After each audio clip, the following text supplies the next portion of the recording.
So in this video, I'll show you how to change your air filter in your Dodge Challenger. I've got a 2016 Scat Pack with 6.4 liter, but this air filter should fit all the V8 models from 2011 on up.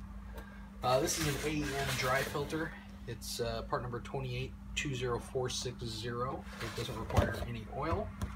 It's kind of like a K&N, supposed to flow better. It's just reusable. It's about 42 bucks on Amazon, so worth the money. In the box, you've got your filter and your sticker, so you don't throw away your filter, and some instructions. So I'll take the old one out and then compare them, and then put that one in. All right, so here's the air filter assembly, and there's a screw there, screw there, a screw here, and then just clips on the back side. So we'll undo these screws and then take out the filter.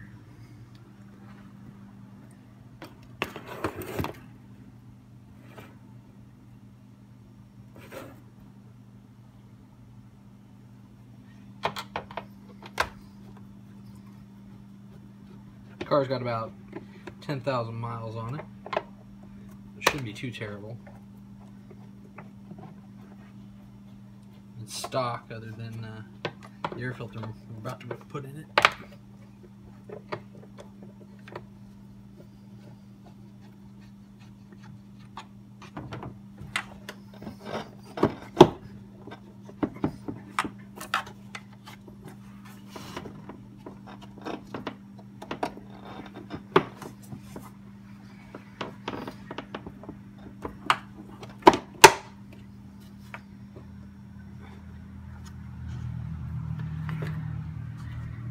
Stock filter looks like in there.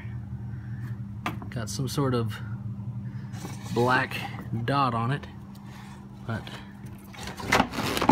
pull it out, doesn't look too terrible. I'll compare it with the other one. So here we've got our two filters. Obviously you can see the factory one's not too terrible, but it's, you know, it's kind of getting dirty. But it's got a bunch of small pleats tight together. This one's got a bunch of big pleats. So we'll get her changed out.